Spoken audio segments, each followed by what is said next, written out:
Alfonso, gracias por estar con nosotros. Gracias a vos, Luis. ¿Seguís creyendo, como dijiste, una frase que generó una eclosión, que la cuarentena destrozó la economía argentina? Habrá que mirarlo en el marco más amplio del análisis, y no es solamente Argentina.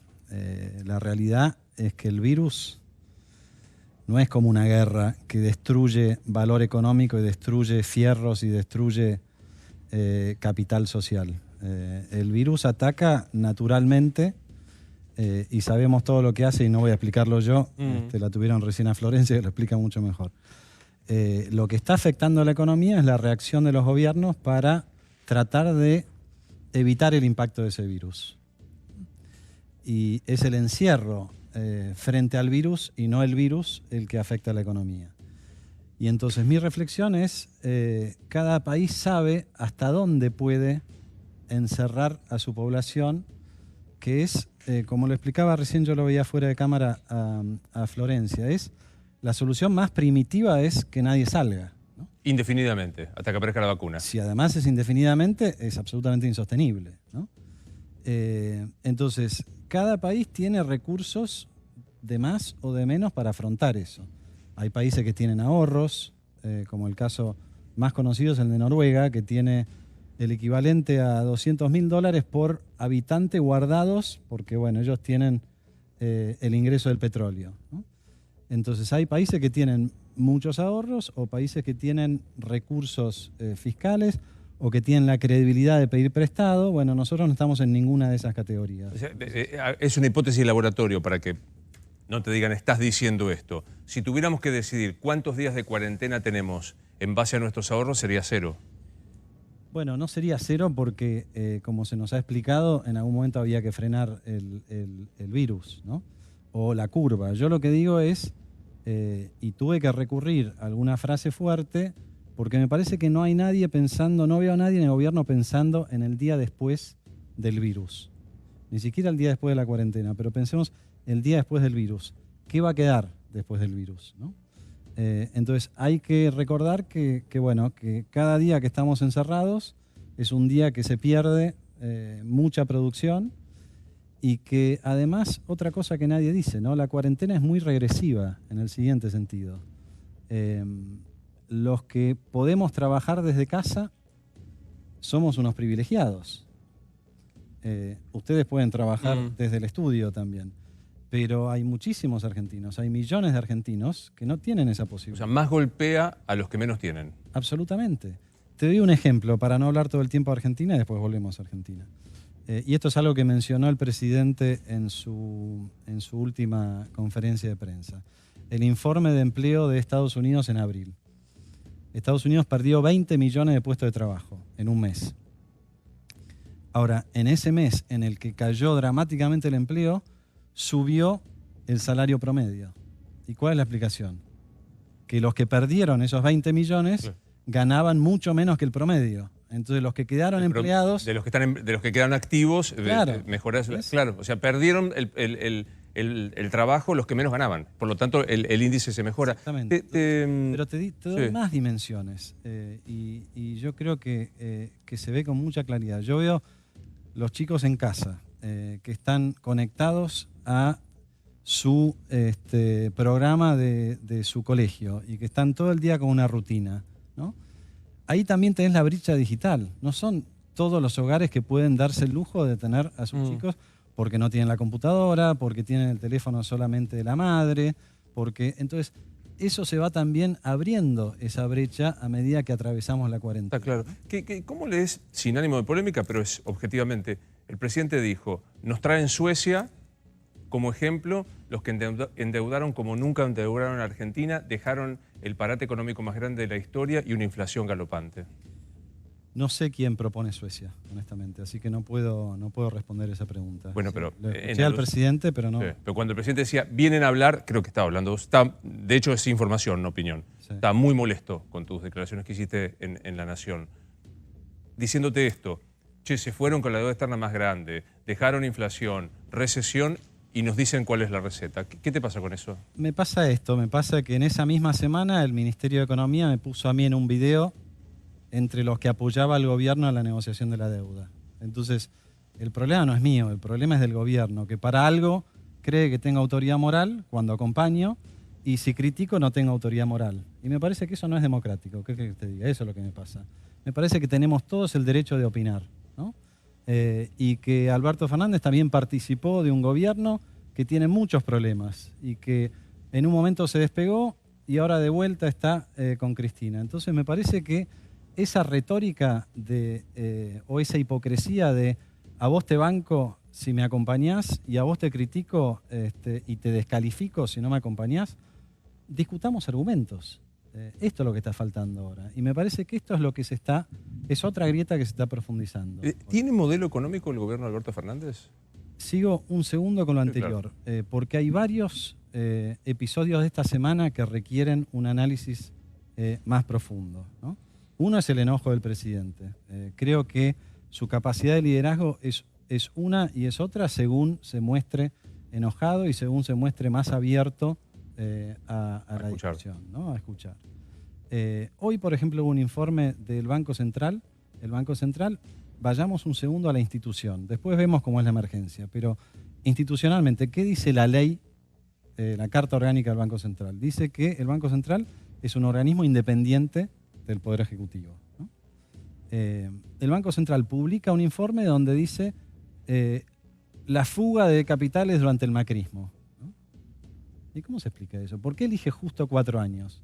¿Por qué no dijo que durante los 8 años de Cristina se fugó la misma cantidad de capitales? ¿Por qué no hizo un informe sobre la fuga de capitales durante el cristinismo? ¿Puedo hacerte una pregunta? Digo, Sí.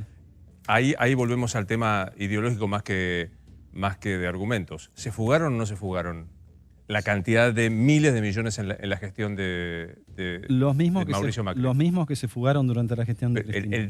La ilegitimidad del otro no autoriza la mía. Que si yo robo y el otro roba, mi robo no queda extinguido por el robo del otro. Cuando hablas de una institución que es independiente, no puede tomar partido por un gobierno a expensas del otro. Lo que tiene que hacer es un análisis objetivo. No hay banco central en el mundo que haga una cosa así. La Oficina Anticorrupción, hoy, habrán hablado de este tema, sí, claro, durante obviamente, el programa. Yo eso no lo vi. El decreto de necesidad de urgencia que le da facultades al jefe de gabinete lo firman 2 días antes de que se reanuden las sesiones en el Congreso. ¿Qué necesidad había de hacer eso? Si se iban a reanudar las sesiones, ¿por qué no se va al Congreso si lo que están pidiendo es una partida adicional para atender la pandemia? ¿Quién va a decir que no? ¿No? Entonces me parece que también hay que marcar eso. Sin la menor duda. A mí lo que me parece es que desde la enfiteusis de Rivadavia a esta parte, siempre el anterior es el culpable. Absolutamente, absolutamente. Pero por eso te digo, y eso lo tenemos hay que una desterrar. mirado en retrospectiva con ánima autocrítica. ¿Hubo una política en el gobierno de Mauricio Macri que vos integraste que permitió la fuga indiscriminada de divisas? ¿Mucho de la deuda que se tomó sirvió para eso? Mira, yo te escuchaba recién cuando miraban con Maxi y se sorprendían del disparate que significa que con un clic hoy te llevas 6.000 pesos sin hacer nada, ¿no? 6.000 pesos, que es el 60% del ingreso familiar de emergencia. Simplemente con un clic. Sí. ¿Es un absurdo? Es. Ok. ¿La consecuencia de qué es ese absurdo? La consecuencia de controles sobre controles sobre controles sobre controles. Eso no sucedía durante el gobierno de Macri. Bueno, la contracara de esa libertad, cuando no tenés un orden macroeconómico, que fue lo que pasó, sobre todo a partir del 2018, pero ya se empezó a ver en el 2017, entonces ese desorden macroeconómico genera esos comportamientos. Eso es lo que tenemos para decir. O sea que hubo un desorden macroeconómico que permitió la fuga de capitales. Entre otras cosas, sí, sí.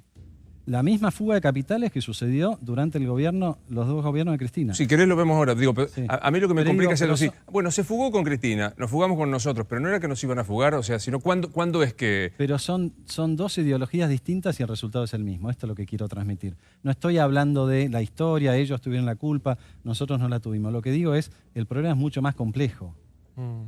Y si cada gobierno que asume se enfoca en el anterior, Obvio. está fallando. Y coincido con Obvio. vos en ese sentido. El dólar a 138 que se robó el Blue, ¿es qué cosa? ¿Qué significa para vos? ¿Qué representa? Bueno, el dólar siempre ha sido un termómetro de la confianza, o diría yo más bien, la desconfianza en las autoridades, lamentablemente, y la desconfianza en nuestra moneda. Entonces, cuando el dólar empieza a moverse, no se lo tengo que explicar a los que nos están mirando, eso genera tensión. Y la tensión que creo que hoy está provocando ese comportamiento de algunos argentinos que van y buscan el dólar como refugio, son varias cosas, pero fundamentalmente creo que tiene que ver con la negociación de la deuda y tiene que ver también con la política monetaria, que es inevitable en estos momentos, que vuelvo a lo que decíamos antes.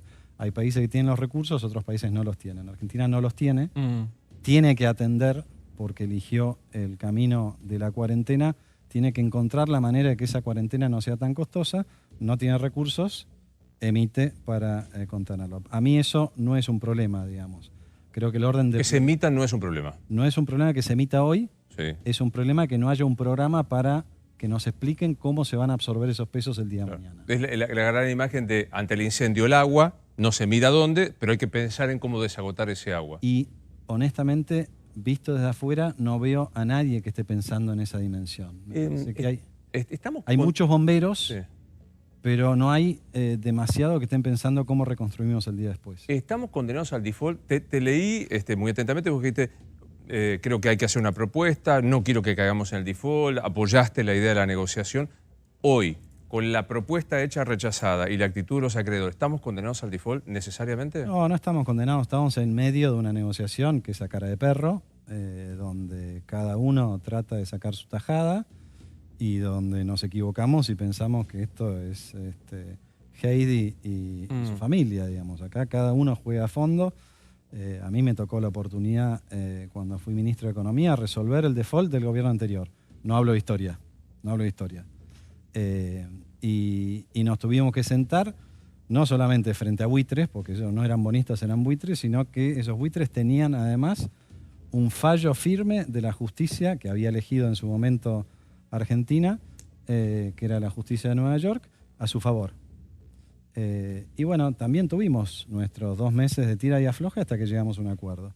Lo que yo creo que le faltó a Guzmán fue un recorrido previo de negociación y que la propuesta sea el desenlace final de esa negociación y no el inicio de la negociación. O sea, no es que te traigo la propuesta y ahora negociemos, sino que empecemos a charlar. Convengamos que complicó también el coronavirus en el medio de la discusión para poder... El coronavirus complicó, pero también creo que, a ver, esto también lo he dicho públicamente, a más de uno en el gobierno le molestó, lo siento. Ya a mediados de agosto Alberto Fernández sabía casi con certeza que iba a ser presidente. Y durante toda la campaña dijo que Argentina estaba en un default virtual y demás. Entonces tuvo mucho tiempo para prepararse. Nosotros nos preparamos antes de asumir, a fines del 2015. Entonces es difícil entender cómo dejó pasar tanto tiempo entre agosto y el momento en que hizo la propuesta. Pero la propuesta ya está. La propuesta, desde mi punto de vista, es bastante atractiva para los acreedores. Y yo creo que en un default, por supuesto, que pierde Argentina y pierden los 45 millones de argentinos. Pero me parece que pierden mucho más los bonistas. Creo que los bonistas que hoy están en ese tironeo pierden mucho más que Argentina. O sea, vos dirías que salvo este concepto, primero debió haberse negociado y luego hacer la propuesta, que bueno, ya está consumado, la propuesta tiene razonabilidad en la oferta que se está haciendo. Absolutamente. Está fundamentada en que, bueno, Argentina no puede comprometerse a pagar más de lo que efectivamente puede pagar, y en ese sentido creo que está bien planteada. Hoy o ayer, no me acuerdo cuándo fue, Guzmán dijo que ellos están dispuestos a discutir en distintas dimensiones de las propuestas, y entiendo que ya hay una propuesta que han presentado los bonistas. Bueno, esperemos que eso llegue a buen puerto. Hay pocas instancias, Luis, en las que se da esta situación. Es como el dilema del prisionero, donde se da el peor desenlace para los dos. Y yo quiero pensar que antes de llegar a esa instancia va a primar la cordura de los dos lados, pero por supuesto tiene mucho más responsabilidad Argentina que el acreedor. Y sí. Vos dijiste al comienzo que el coronavirus, después vino la cuarentena, pero el coronavirus viene a destrozar las economías en todo el mundo. Focalicemos la Argentina. Supongamos que en 15 días opera el milagro y podemos arrancar y se puede empezar a trabajar, a mover las fuerzas productivas, a lo mejor como funciona fuera de la capital federal. ¿Qué queda de la economía? ¿Qué magnitud tiene el destrozo? Bueno, como yo te decía antes, el destrozo, lo más preocupante del destrozo es que socava la base de la pirámide. Le pega mucho más a los más humildes, a los que menos tienen.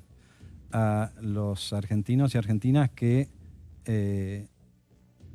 no tienen la capacidad de ahorro y que laburan en el día y viven de lo que consiguen en el día.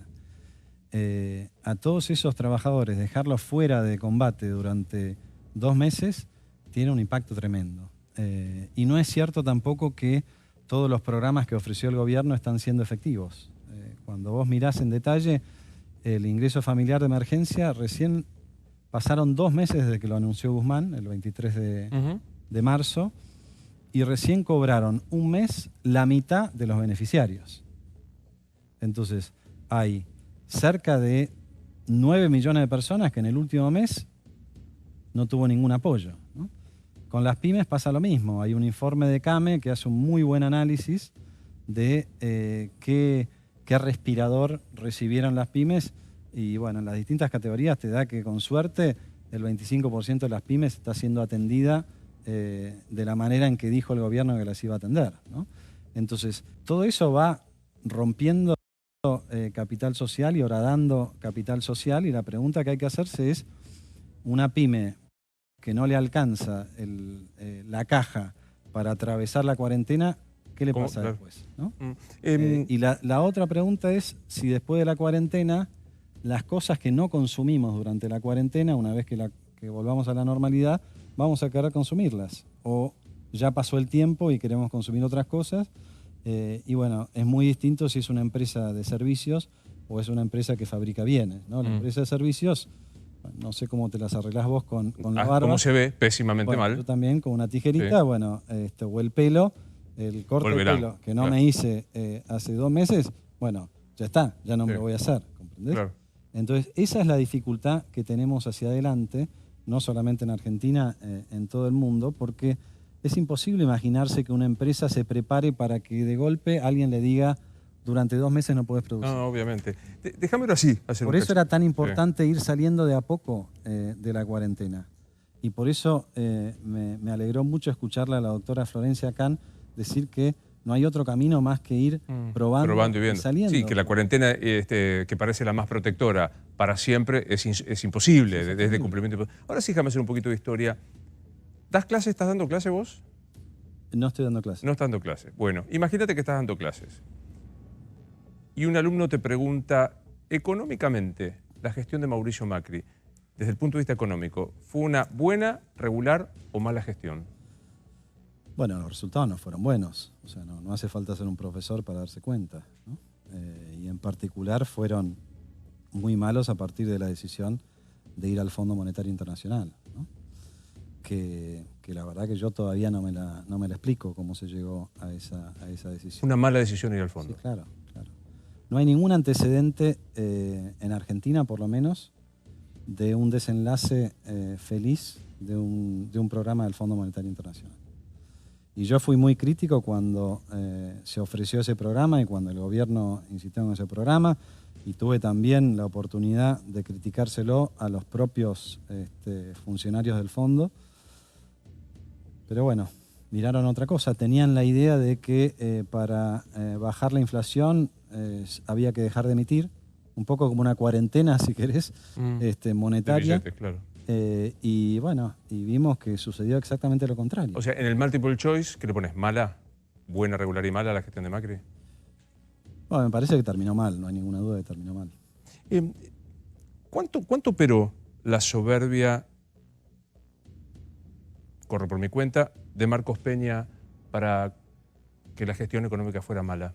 No, mira, Luis, o sea, alguien escribirá en su momento cómo fue todo, pero creo que cargar las tintas sobre una persona, estamos hablando de un país que viene derrapando hace 70 años.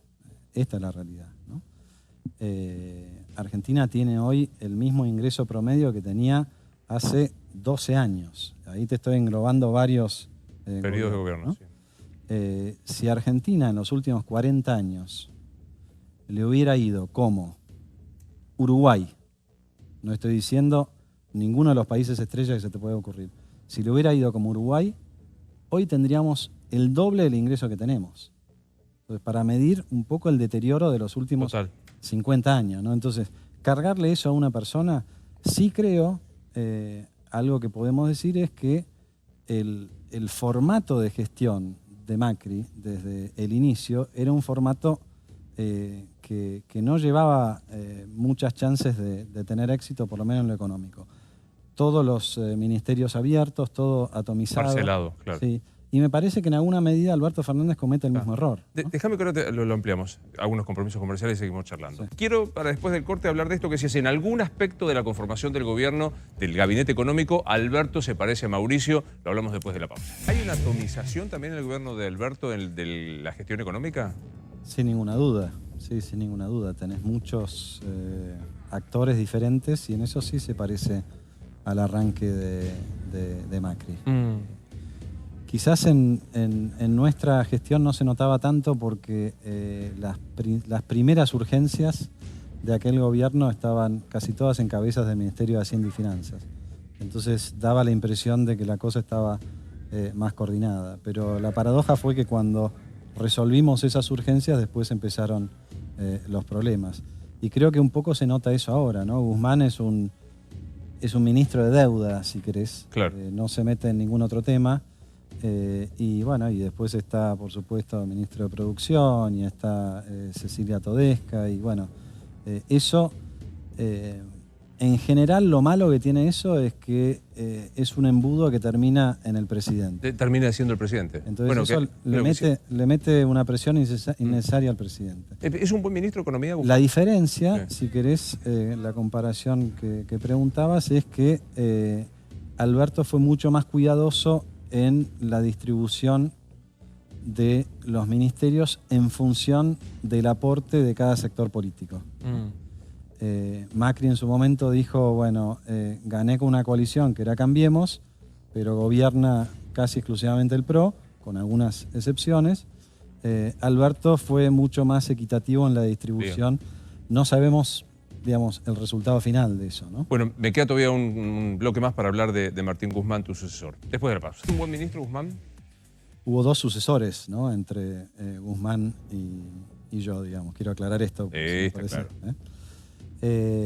A ver, él vino para resolver una cuestión muy concreta, por lo menos es lo que nos han dicho, que es la cuestión de la deuda. Y bueno, se la juega en ese resultado. Yo creo que hoy la tiene más fácil de lo que la tenía al principio, justamente por el coronavirus, porque eso ha bajado mucho las expectativas de los bonistas en todos los lugares del mundo y ha dejado mejor parados a los deudores que a los acreedores. Es un mundo en donde todos se preocupan por cuidar al deudor. El Fondo Monetario tiene un programa para eliminar la deuda de los países más pobres. O sea, la batalla por los corazones es mucho más fácil ahora para el deudor después del coronavirus que antes del coronavirus. Entonces, vamos a ver, yo creo que depende exclusivamente de si hay o no hay default, el arranque de Guzmán. Esperemos que no haya default y después, bueno, veremos si es más que un ministro de deuda o si es solamente un ministro de deuda. Gracias por venir. A vos, Luis. Un placer.